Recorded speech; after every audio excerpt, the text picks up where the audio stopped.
Shalom. Sentant sa mort, un fonctionnaire du nom de Tom Smith a jugé bon d'appeler ses enfants et après avoir prié pour eux, leur a conseillé de suivre ses traces afin qu'ils vivent heureux et en paix. L'aîné des enfants, Elisabeth, qui était diplômée, a regardé ses frères et ses sœurs et s'est écrié « Papa, c'est dommage que tu meurs sans un sou sur ton compte bancaire. C'est dommage que tu nous laisses la même misérable vie que tu as menée. Personnellement, je ne peux pas t'imiter. D'autres pères que vous considérez comme corrompus, détourneurs des fonds publics, ont laissé des maisons, des propriétés à leurs enfants. Vois le genre de vie confortable qu'ils vivent et les écoles qu'ils fréquentent. Toi, tu meurs après 35 ans de service public avec une seule carcasse de voiture.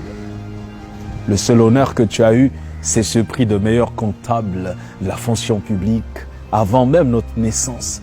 Même cette maison dans laquelle nous vivons est un appartement loué. Désolé, je ne peux pas suivre ton exemple. Tu veux mourir d'une maladie banale sans possibilité d'évacuation à un hôpital de référence. Comment allons-nous prendre soin de notre mère et de nos cadets? Est-ce en vivant comme tu faisais? Comment? Papa, s'il te plaît, laisse-nous mener notre vie comme nous pouvons. Le père n'avait pas un seul mot à redire. On lisait la peine sur son visage. Quelques jours plus tard, M. Tom Smith décède. Et 3 années après, Elisabeth a terminé avec sa maîtrise. Elle postule pour un emploi et doit passer un entretien dans une multinationale.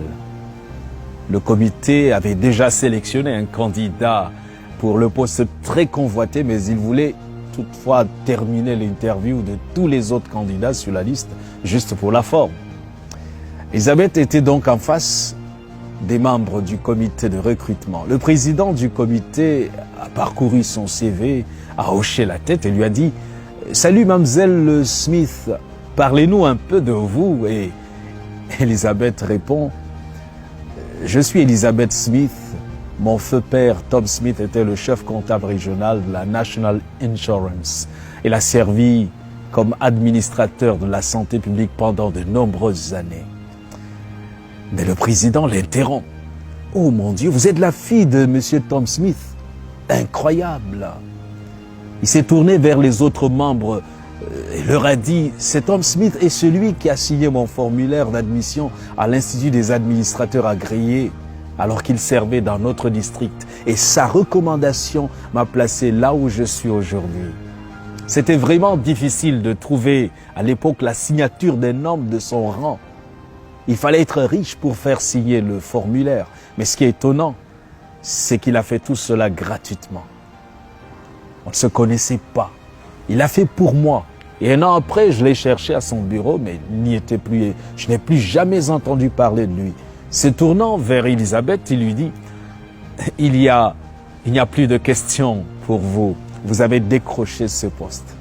J'espère que vous imiterez votre père dans son honnêteté, sa serviabilité et sa diligence. » Elisabeth Smith est devenue la directrice des affaires générales de la société avec 2 voitures, une belle maison, un salaire très confortable. Et après 2 années de travail dans l'entreprise, le directeur général du groupe qui devait partir avait besoin d'un remplaçant. Une personne intègre était recherchée et c'était Elisabeth Smith qui avait été nommée. Dans une interview, on lui a demandé le secret de son succès. Et les yeux en larmes, elle répondit « C'était mon père qui m'avait ouvert ses voies. C'est après sa mort que j'ai su qu'il était financièrement pauvre, mais fabuleusement riche en intégrité, en discipline et en honnêteté. À quelques jours de sa mort, je l'avais insulté pour son style de vie désintéressé. » Comme Tom Smith, il faut apprendre à se construire un nom. La récompense peut ne pas suivre rapidement, mais elle viendra. L'intégrité, la discipline, le service et la crainte de Dieu rendent riches. Et cette richesse nous laisse dormir en paix. Nous devons laisser un bon héritage à nos enfants, à la prochaine génération. Construisez-vous un bon nom pour vos enfants ou un bon compte bancaire. L'argent s'estompe, la renommée disparaît, les voitures se démodent, mais un bon nom reste pour toujours. Psaume 37, verset 25 dit « J'ai été jeune, j'ai vieilli, et je n'ai point vu le juste abandonné, ni sa postérité mendiant son pain. » Le sage dans Proverbe 22, verset 1 va dire « La réputation est préférable à de grandes richesses, et la grâce vaut mieux que l'argent et que l'or. » L'intégrité est une qualité qui revêt son possesseur d'un pouvoir irrésistible, d'un pouvoir qui le rend fort pour résister contre toutes les adversités. Une personne peut être dépourvue de beauté physique ou d'éclat intellectuel, mais si elle est honnête, elle obligera le respect. De telles personnes ont su rester en communion avec Dieu. Elles ont pour modèle le Christ rédempteur.